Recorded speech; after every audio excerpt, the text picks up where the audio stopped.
Welcome back to California Live Podcast. We are back on air and we're back with Irene Zhang from Silicon Valley.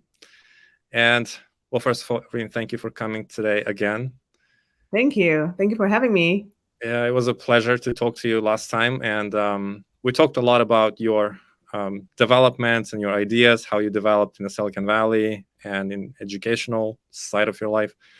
But as our viewers, I think, would appreciate, it's always interesting to learn how people who gain success go through different difficulties or challenging situations and what they decide, how they get out of those situations. And I can't let myself not to bring up one of probably mentors of mine. I didn't meet him in person, Mr. Dan Pena. He's a Mm-hmm. $50 billion man, and he says that success is like pregnancy. Everybody says congratulations, but they have no idea how many times you got screwed over. So that said, with successes in Silicon Valley development and corporate life, you became director of marketing in a big company. Now you are leading not only creative financial investment activities, but also pretty active life in terms of events. You create them. You don't just participate, you create events.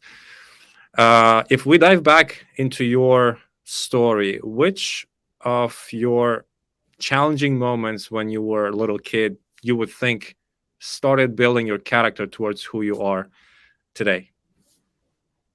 As a little kid, that's That's a long time ago, I understand, but still. I when I was a kid, I think I grew up relatively lucky that I happen to be someone who is smart and who also have high standards that just study hard and get good grade. If there's anything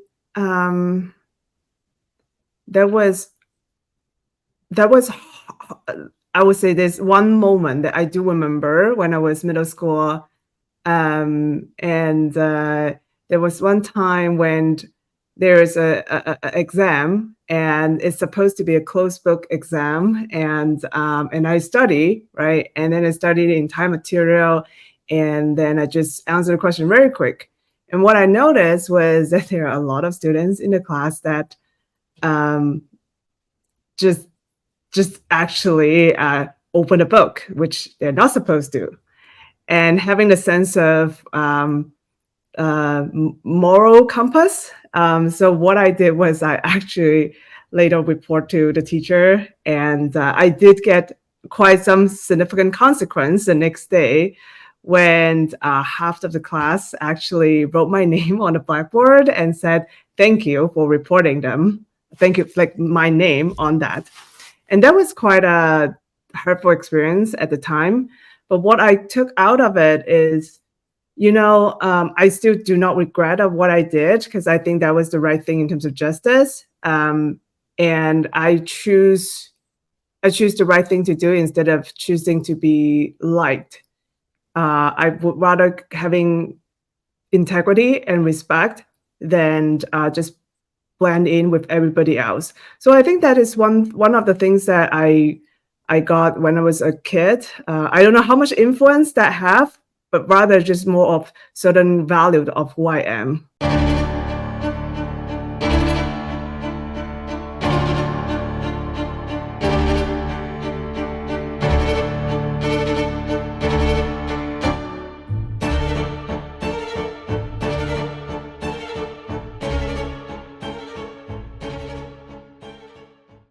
Well, thank you for sharing. Obviously, you were born in China, you grew up in China, and that was more of your comfortable environment. Mm-hmm. And then you decided to pursue education and your career in the US. Which of the moments, challenging moments in the US, you could share with our audience that you believe built your character in terms of personal character or business or professional? I would say when I came to the US for the first couple of years, it was relatively smooth process, and I would not say there's any significant change. But after I came to the US, after I graduate and start working, there's been a few pivotal moment where I experienced transformation. There's one when I just started working, and then it was about 2 years after that I was invited to a new role. But what happened was I didn't feel that was my choice, and that led me to a mild to moderate depression because I was kind of really hung up with the idea that I had no choice, I had no power. And then as I reviewed certain personal development courses and books, that I realized that I always have a choice.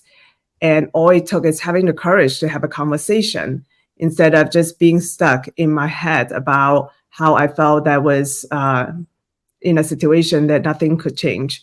And also afterward, I used to be someone who's very introverted. And by the way, I love introverts. Introverts are great. But what was really holding me back was the courage to speak up.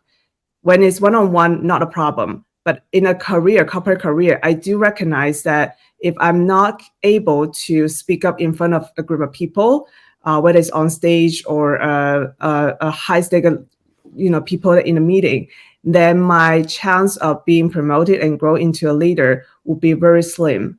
And I used to think that what's holding me back was because of the language, that English is not my first language. And I try to practice it. I try to study presentation skills and everything. And what I later realized in a personal development course, that I realized that it's not about that. It's about what was really holding me back was the notion that I have to look good, that I have to appear, and holding on the identity that I have to be a smart person, an intelligent person, which means that everything I say has to be so thoughtful, and which I would, but then the idea of fear of not looking good really stopped me from being bold and courageous. And once I shift my mindset that whenever I speak up, whenever I ask questions, whenever I present, it's not about me, it's about people. And that always gave me courage. And even just now, right now, what I'm doing here, I'm not someone who love being in front of camera.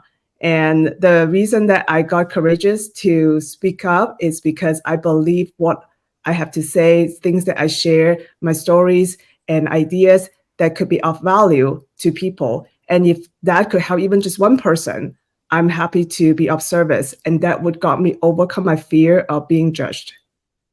Okay. Well, judging is something that people do no matter what we want. I guess the key is to just not care about that. In terms of presentation, you made a good point, an interesting point. You're saying that you realize that presentation is not about you, it's about the people in front of you. Why is that so? Why it's not about you and the people? Why it's just about the people? When I say it's not about me, so let's say like a very specific example on what I used to be really fearful about. When I just moved to a role as a product marketing manager, I was asked to present and teach the new sales people about the products and teach them about the product value propositions and how to sell that to customers. And in a room, usually a room of 30 to 50 people. Now, what I used to feel really fearful was I was just new to that role. I would think that I'm not that technical. Everybody in the room have at least more than 10 years of experience, more than I do. Who am I there to teach them? And by the way, those are legit concerned, right? And then so I used to really dreadful on presenting at those situations and always try to escape from it. Or I have to memorize everything that I'm about to say. And then once I finish it and just run away from the room. And then after I come to the realization that it's not about me, it's about people, is what I share. If I only focus on how others would perceive me, then that's how I react, like what I said, right? But when I shift the mindset that, you know what, I don't have to be perceived as the most knowledgeable person. I'm here to serve. And I happen to spend a little bit more time to study the material, the products, a little bit more familiar. And I'm there to help them get up to speed a little bit faster. And if there are things that I don't have to pretend to be the expert that know it all, I will try my best. But then if there are things that I could not answer, then I will help them find the right person. So it really is me there to serve people instead of worry about them, how they see me. So that actually, after I make that mindset shift, it was quite a magical moment. The next day when I was there, that was the first time that I felt I owned the room. How nice. It does feel nice. I've been working with our finalists of Life Academy on presentation on sales, and pretty soon they'll be hosting their first master classes in front of people, and I do look forward to that experience because that'll be fun. And what I taught them, what I told them is, if I'm putting you in front of these people, and they could be 50-year-old, 20-year-old, 5-year-old, doesn't matter. It means my choice as a professional puts you on that position. Your chief or whoever that was who asked you to give the speech, that was their professional choice. So that probably is the most important thing, that it's not like you decided out of blue. You're appointed by a highest official to teach these people. So it's the way it has to be, no? That's one way to look at that. Yeah. And quite an interesting thing. So you were in marketing and you were teaching salespeople. Mm-hmm. Did you have any sales scripts for them? Did you have any techniques? What was your what was the thing, the strategy that you were teaching salespeople about the product? That's very important. That's very interesting.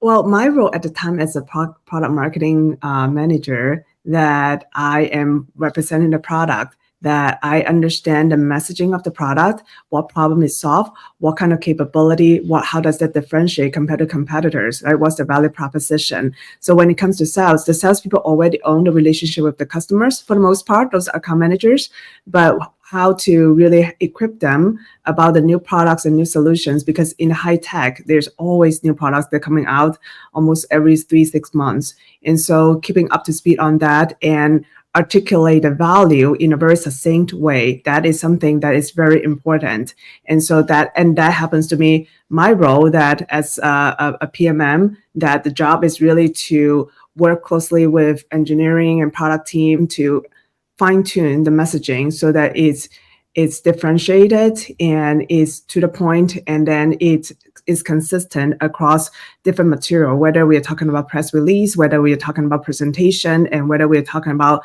the talk track that the sellers can use when communicating with customers. Right. Very interesting. I've worked with a few companies in Silicon Valley, and we did commercials, presentations, press conferences.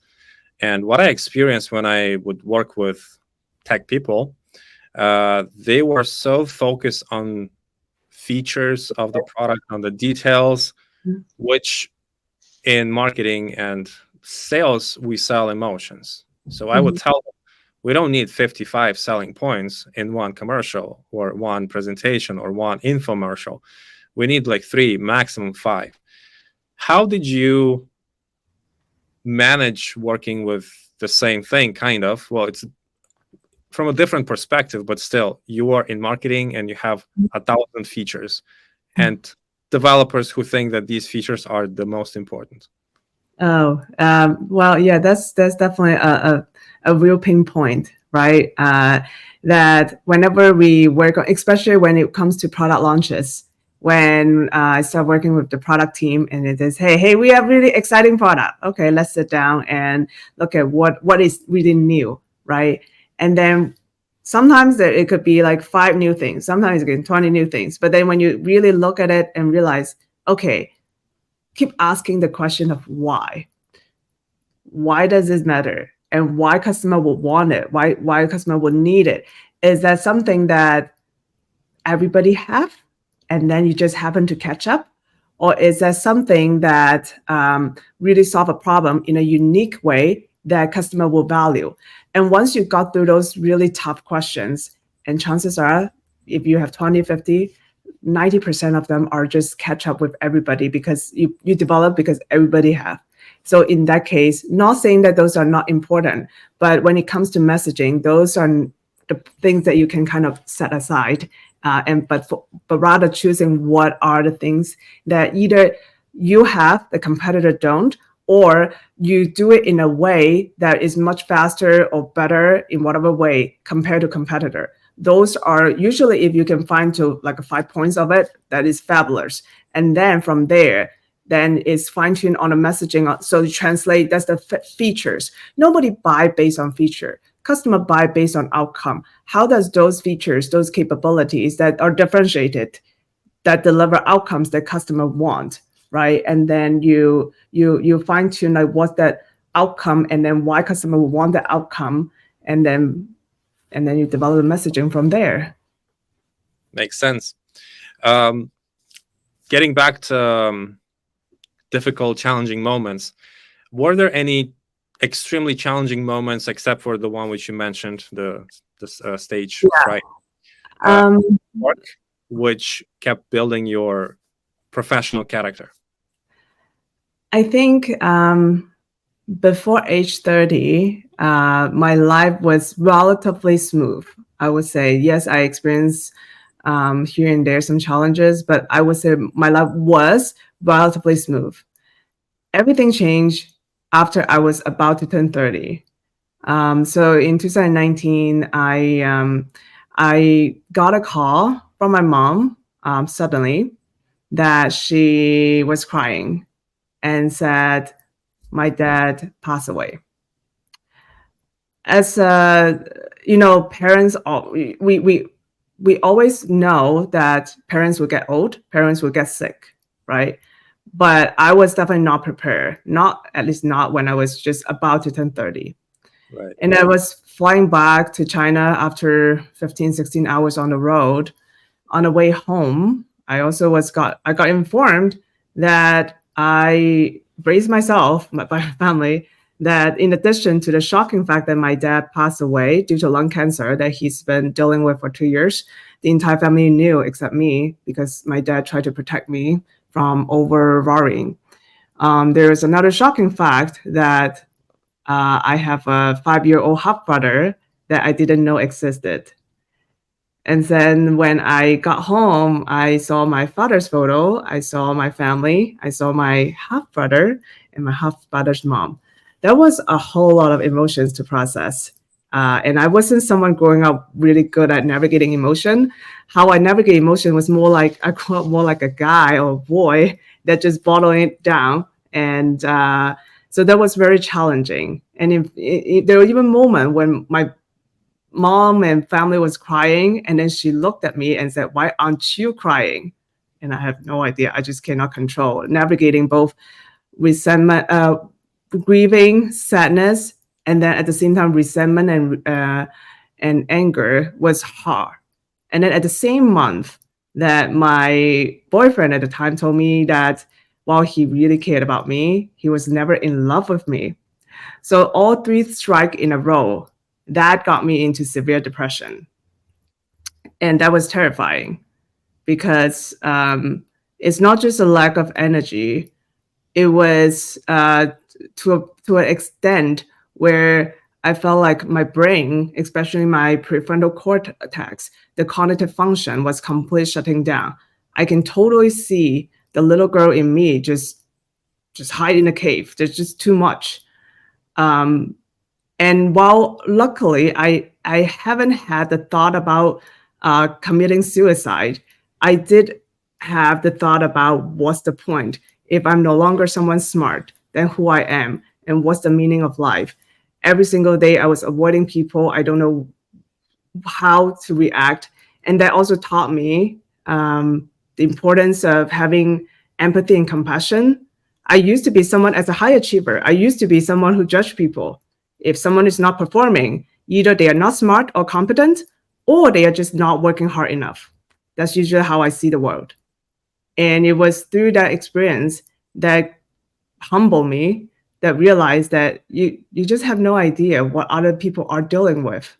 Sometimes when they are not at their best, it can be a whole millions of other things that is happening that they're dealing with.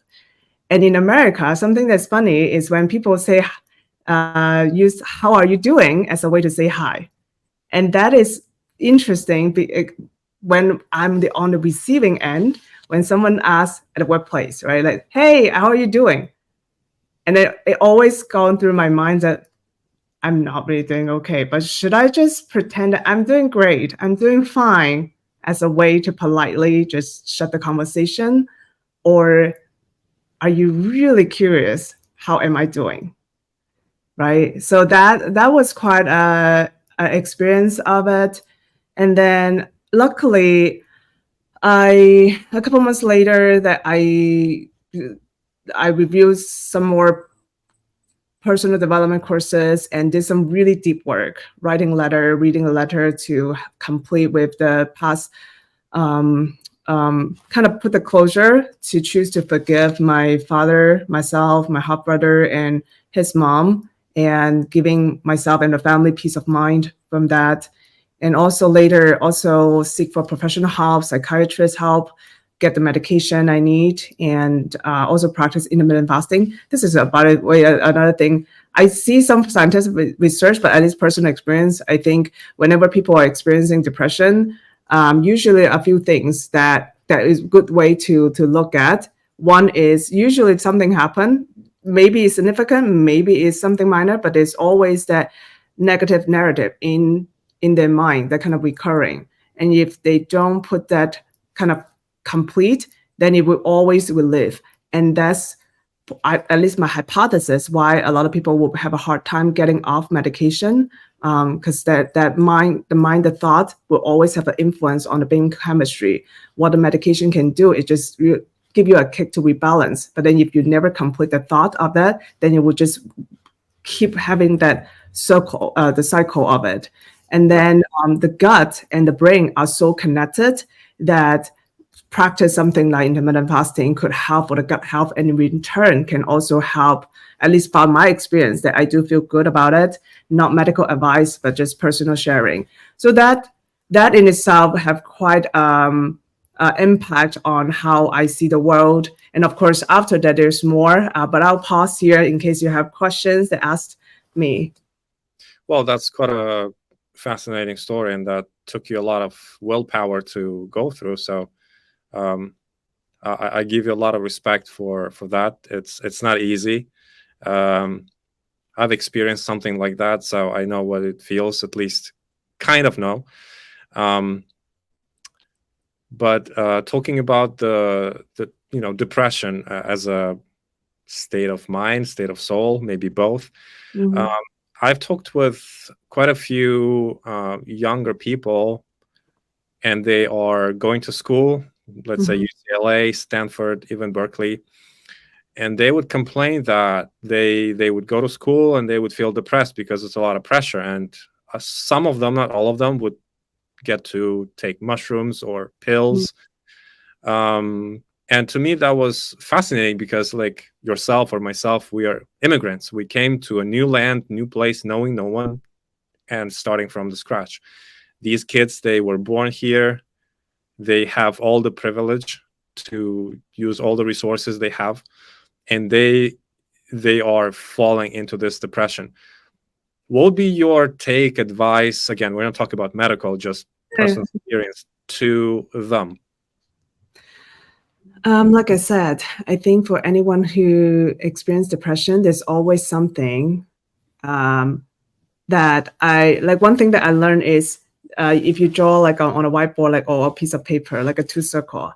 One circle, you write what happened. And then the other circle is the story that you made it up, your interpretation of what happened. Right. And most people suffer, and I would make, again, my hypothesis based on my own experience, right? It's not what happened exactly, but rather how that interpret. And for example, in fact, high achievers have a much higher chance to experience depression compared to anybody else. Because when you have a really high standard towards yourself, and then when you did not achieve your ideal, the goal that you set so high, then there's that frustrations that come in. And depending on people's mindset, on how you interpret, some people is that I just got to work harder. But again, depending on their ideal on how, how far, how high the goal, right? Some people that it may interpret as, you know what, I'm not good enough. No matter how hard I try, I would not be able to, right? What's the point? And then start really beating themselves, and then it impacts to their own self-worth. And when the thought get to that point, that is where it's very dangerous. And when I was in my early 20s and mid 20s, I experienced depression that is nothing significant like dealing with grieving.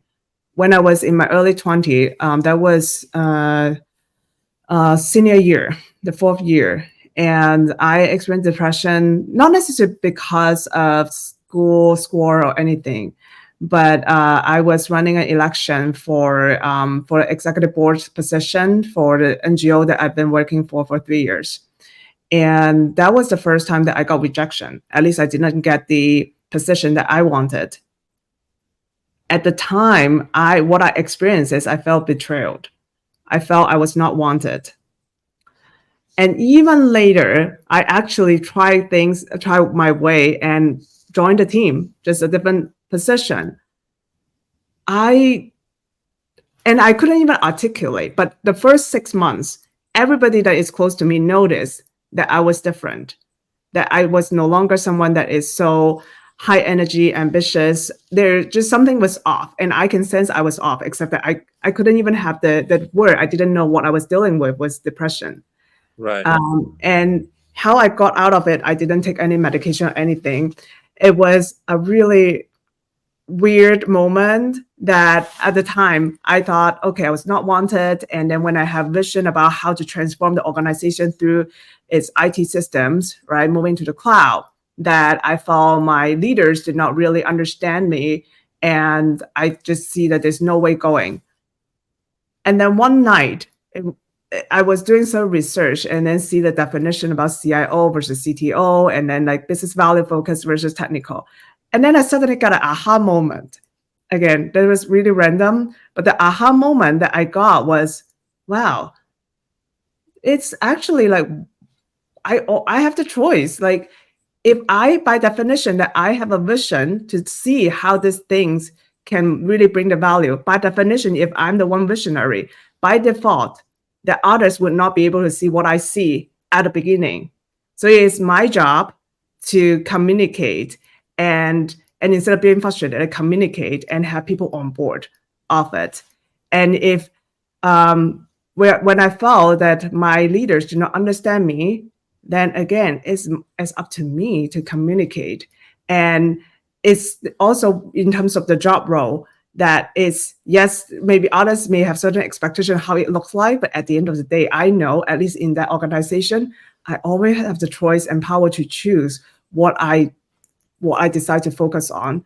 So what I really realized is how much limiting belief that I had put on myself that led me to feel like in a position of powerless and no choice. And when I recognized that I have all the power and choice, then the next day, and it was not even the next day, it was, I really remember, it was in the middle of the night, it was about 2 a.m., and I text, so it was a team of 16 people. I text the rest, the 15 people, right? I text them that I'm back, and then we're fired, like that emoji. And then, so that was, I think for those people, young people at college, in high school, when they are putting so much pressure on themselves, whether their family put the pressure on themselves or they put the pressure on themselves on how they're supposed to achieve certain level of success.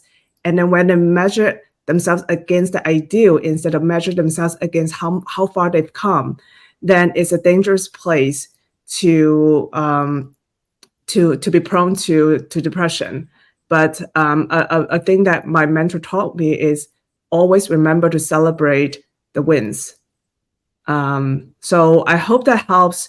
And then on the mid-20s, when I experienced another mild or moderate depression, that was similar. That when I moved to a role that I thought I have no choice, when in fact I totally have.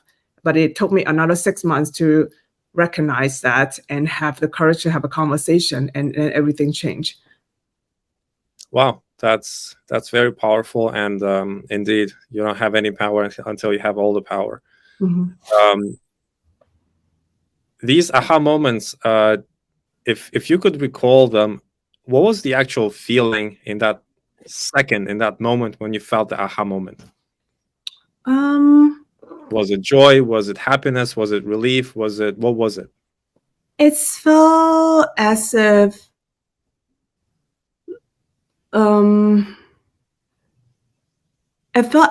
there's the heaviness on my shoulder just got lifted. Relief. Yeah. Sounds fantastic. You kept building in your company.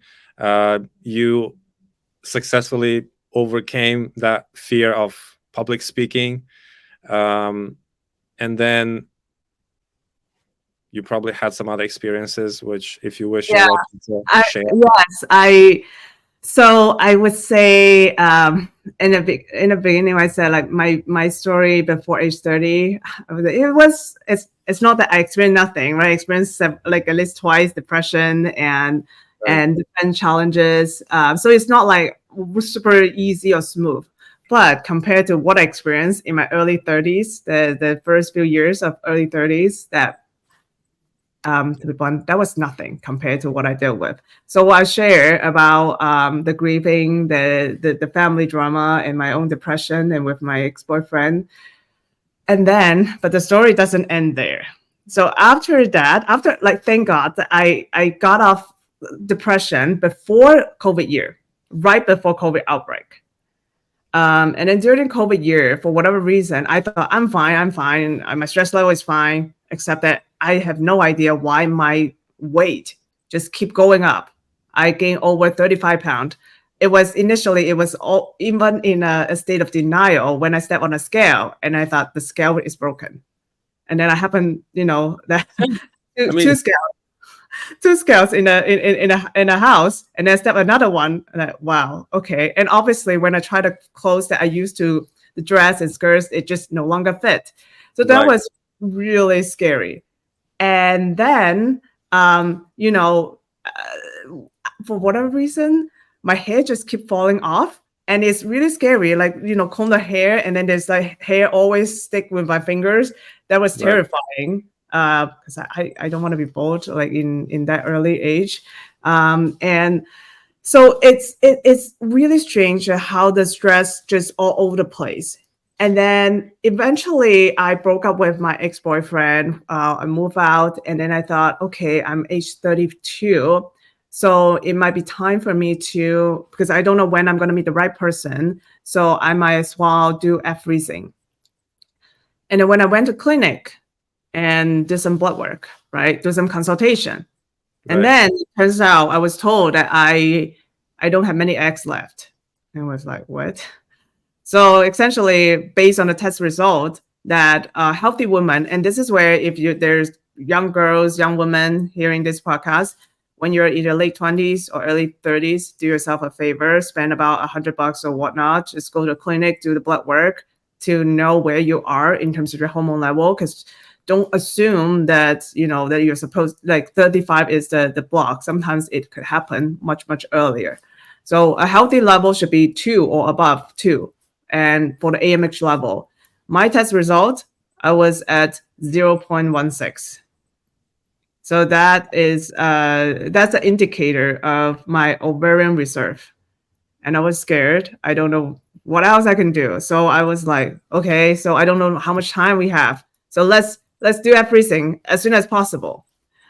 The insurance doesn't cover that, and so I spent 15 grand to the first treatment, and every day I need to inject the needle and the medication on my own, like twice a day, and then do those. It in itself, it's quite a traumatic experience.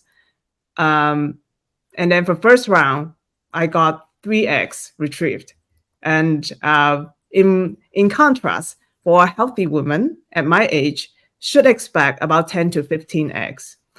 So that was disappointing. And me being someone stubborn and persistent, so I said, let's keep going. Second round, another 15 grand gone. And that was even more disappointing because I only got one. Okay. And I said, let's keep going. Maybe the third round is the charm and get better luck. And by the time my arm was already like so bruised because every other day need to draw blood and stuff, and emotionally it's already like really low. And then the third round, the result was 0. The doctor, when she told me there's no mature egg at the time retrieved, it was devastating. Would be an understatement. And also, it was during the time that I realized, wow. I spent 45 grand and only got 4 eggs frozen, like retrieved and frozen. I was always a high achiever, but I worked for self-actualization. I enjoy achieving. I was never in motivation with money, but I was grateful at the time that at least I have some money to save to do that. How many young girls and women would not have that kind of financial resource to do that?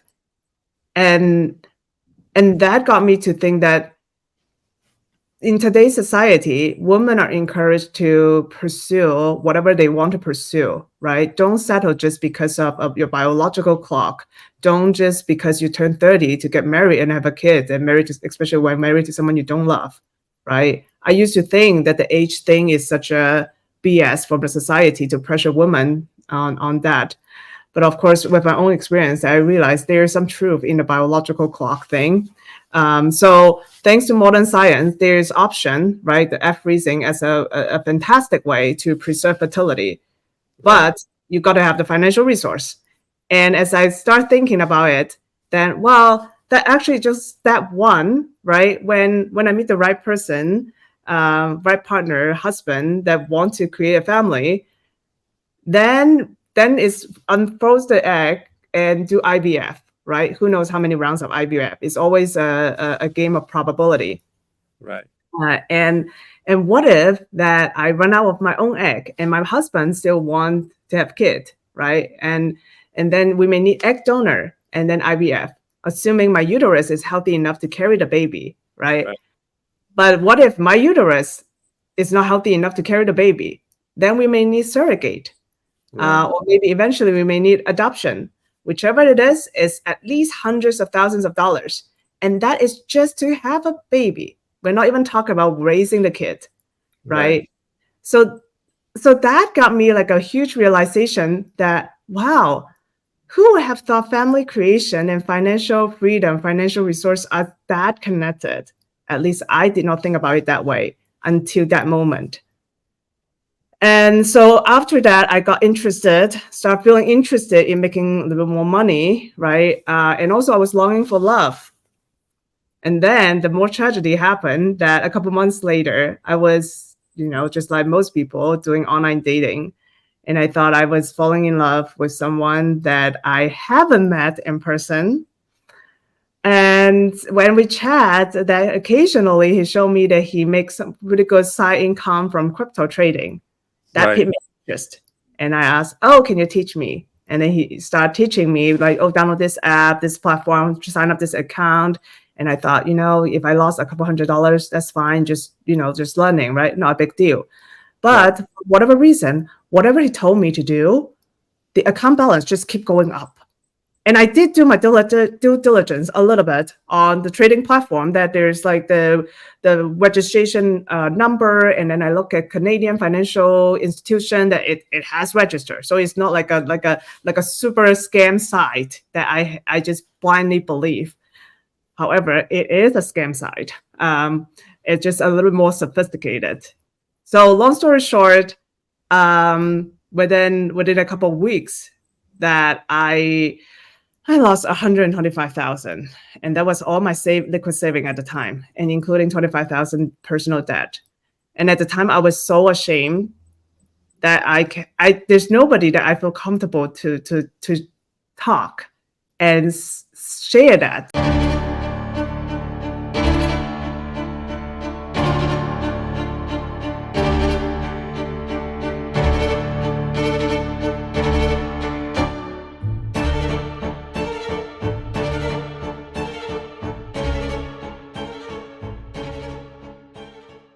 And it was at that time that I realized the whole thing, the person, the trading platform, is the entire scam. I report to the police, I report to FBI, none of them is helpful. And it was hard to swallow that. And at the time, there's nobody that I feel comfortable to talk about it, because I felt so ashamed. I'm supposed to be a very smart, intelligent person. How can I make that stupid mistake? And I don't want to deal with the conversation when the people that cared about me and asked me, Irene, why would you do that? Like that kind of conversation. I just do not have energy to deal with that. And it was the first person that I told was my mom a couple months later. And it was not even because I finally opened up. It was because after spending 2 decades with my dad living in the same apartment in Guangzhou, my mom wanted to move to a new place. So she wanted to sell the old one and buy a new one with a new, better one. And she was hoping that me working in US, making good income, can help her, provide the gap funding. Right. I would love to, except at the time, I literally cannot. I was really trying to save every penny to pay off debt as soon as I can. So I have to tell her what happened. It was a devastating moment for sure. My mom and we cried.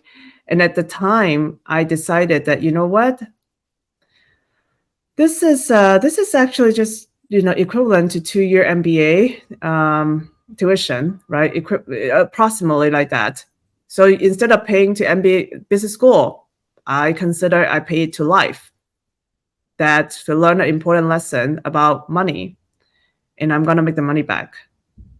So speaking of reframing, that's one of the technique that I do learn. That it's not about what happened, it's how you make that mean that could determine whether this is an empowering context or disempowering. Right. But the naive me to think about how to make the money back was doing the very traditional way. I work even harder. I pushed for more promotion. I pushed for more raise, and that was not easy. I do eventually get my compensation up pretty significant, a big bump, but at the expense of I was really burned out. I was leading the biggest product launch for the company at the time. The stress level was through the roof. For example, I was bleeding the entire month. My menstrual cycle was all off, like irregular. Every time I watched a show, I would just cry almost every couple of days because there's so much emotions inside me. And then I was never having problem with gut in terms of allergic to gluten or dairy. I suddenly have all those symptoms. And then as I was dealing with that, and you know what, just be tough and we'll go through. Right. My mom called me and said she got pancreatic cancer. That was hard would be an understatement. Right. At the time, I didn't even know what to say or what to do. And as I was in the midst of the product launch preparation, the entire team was counting on me. I could not stop all the work and just fly to China. And at the time, it was really hard to enter into China because of the COVID policy at the time. And then, if I'm being extremely honest, I was really scared. I was so afraid, and I don't know what if I do fly back and see my mother really sick at hospital, that there's nothing I can do, that what if I get back to the state of hopeless and back to severe depression. That was a very scary thing. And I do know that my body is very prone to depression. Um, Eventually, I did fly back after several months, and I, I have to ask for my mom's forgiveness for forgiving me being such a coward, that not being with her right away when she needed me the most. And my mom is a very loving mother. She forgave me and she loved me regardless. And it was through those experiences that I realized, there's got to be a better way. There's got to be a better way where you don't have to trade time for money. There's got to be a better way that where I could in future, that with different path, that I can have the freedom, financial freedom, that I can see whoever, whenever, wherever I want. Nothing is easy, but I believe that there's got to be a way how people achieve financial freedom. And that's why I eventually started looking into real estate investing. And from there to connect with people who are coming from even more humbling background. I used to hear those podcasts about real estate investors, and I was always didn't understand. I was, working in tech in the Silicon Valley, that I've been a high income earner. But how come, like, I would consider it would be so hard to even buy a house in the Bay Area? How do others that have occupation that are not as well paid and not coming from a rich family that able to buy so many rentals and eventually achieve financial freedom? I do believe that I'm a very smart person. So there's got to be something that I didn't know. So that's how it got me into explore that world. And I've been fortunate that I make so many incredible connections and open my mind with education and opportunities, that I finally know, so after I lost everything, like money, including debt, that within just about a year, like 13, 14 months, I was able to buy my first primary residence in the Bay Area, one of the most expensive area in the US. And that took a lot of creative way about how I fund it and operate it, but I did it. And then 6 months later, as I dabble into the world of creative finance, that I realized that you don't even need to have your own money to do that. You can leverage other people's money. And then also you don't have to put 5%, even 5%, like depending on that, the subject to or seller financing. There's so many creative way. That's how I got a property in Florida, $0 out of my own pocket, to get a property that now I operate on Airbnb and Furnish Finder. And then the guest income, like the income from that rental, that pretty much pay itself each month. And then now I finally understand how other people able to continue building wealth in that way. It's not easy. It takes creativity. It takes perseverance, but it is possible. And from there, that I also got exposed to learn that you can also buy business creatively with low to no money down, and you can always raise private money and private capital. And as I learning that I realized, I used to think that why the universe gave me so much challenge. I've been a good person. I've been a good person with good character and value. I've been kind to people. Why so many hard things that happened to me? And then I realized that it doesn't happen to me. It happened for me because God, the universe, know I can overcome them. And I'm blessed with the ability to be resilient. I'm blessed with the ability to learn very quickly and connect with the right people and right resources. And so it is my responsibility to share how I overcome them as a story to inspire others. And also, as I dabble into the world of creative finance and how to generate wealth through that, that is my responsibility to share that with more people. On my LinkedIn profile, I said, I want to empower women, minorities, and young professionals. I want to help everybody. But if there's only one person that I can help, I want to help people that are just like my 30-year-old younger self that did not know how many challenges that she might need to face. And again, I'm blessed that I've been able to overcome them. Not everyone is that fortunate. And so that's why I started creating communities, events, and start, getting on podcast. And soon I'm going to start creating video contents, because I sincerely believe that to make an impact, you first inspire people with real people's stories. Right. Then you empower them with education, meaningful connections, and investment opportunities. There's so many people have no idea how money actually works, how money grows, and how money multiplies. And I consider myself as someone who was really well educated. I'm always a top student, went to Ivy League. I read over 600 books on self-help and self-development. And yet I just discovered this like not long ago. So it's very fair for me to assume there are so many people that need to hear that and need to learn that.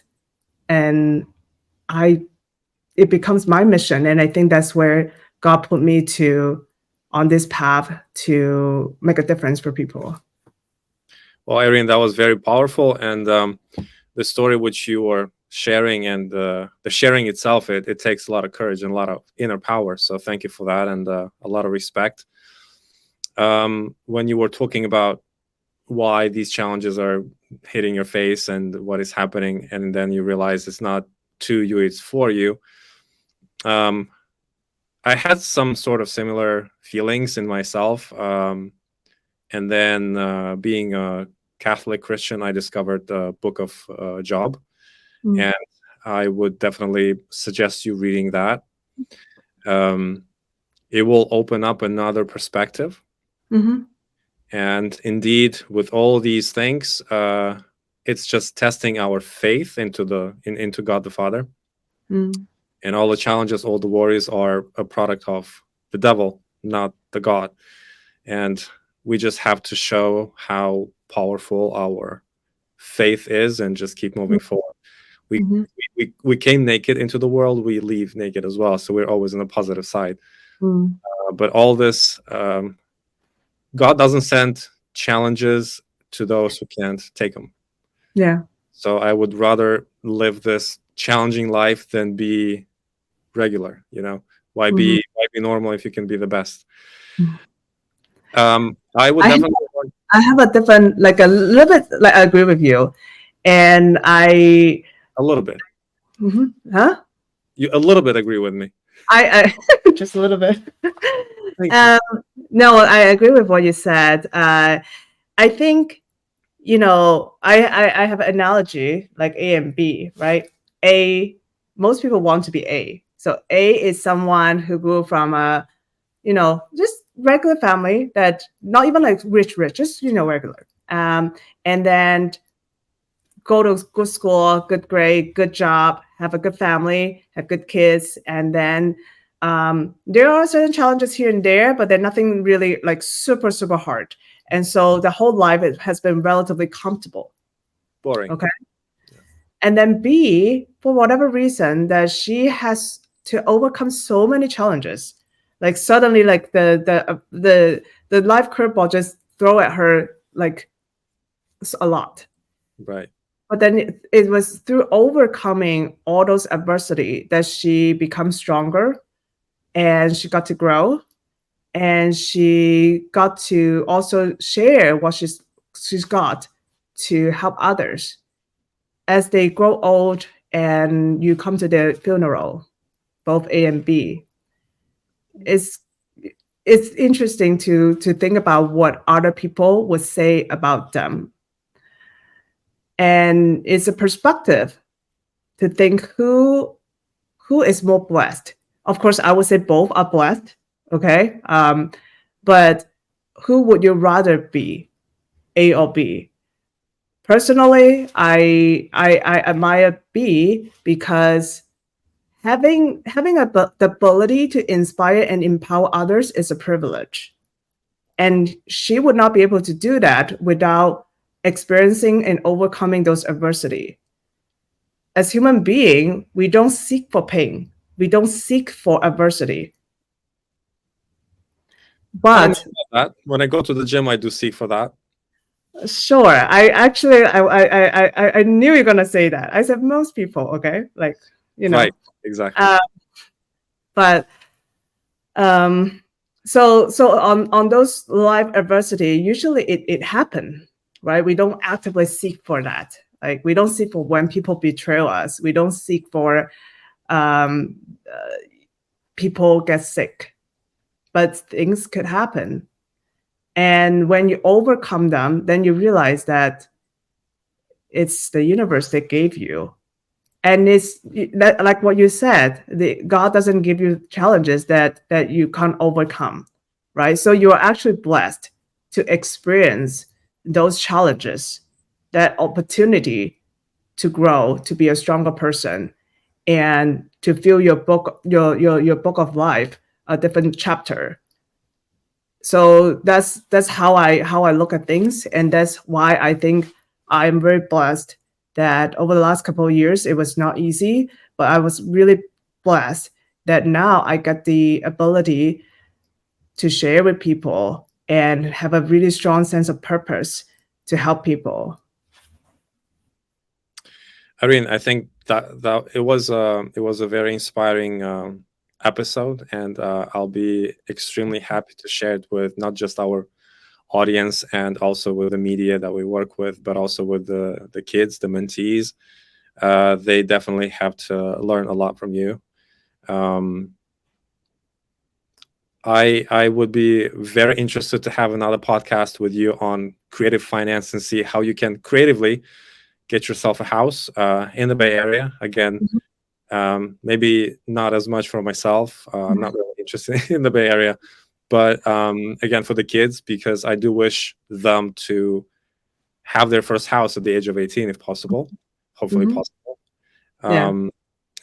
When we finished filming My American Family, the biggest joy to me was not qualifying to fight for the Emmys or any other awards that we got, but when one of our employees got himself a house, and he has 6 kids and a big family, and that was the biggest joy that this project could provide to so many kids and his beautiful family. Irene, thank you so much for your time, for the courage, and for being open. It's definitely a pleasure and a big thing for everyone to learn. Thank you for that, and I can't wait to have you on our another podcast episode. Thank you, Victor. Thank you for having me.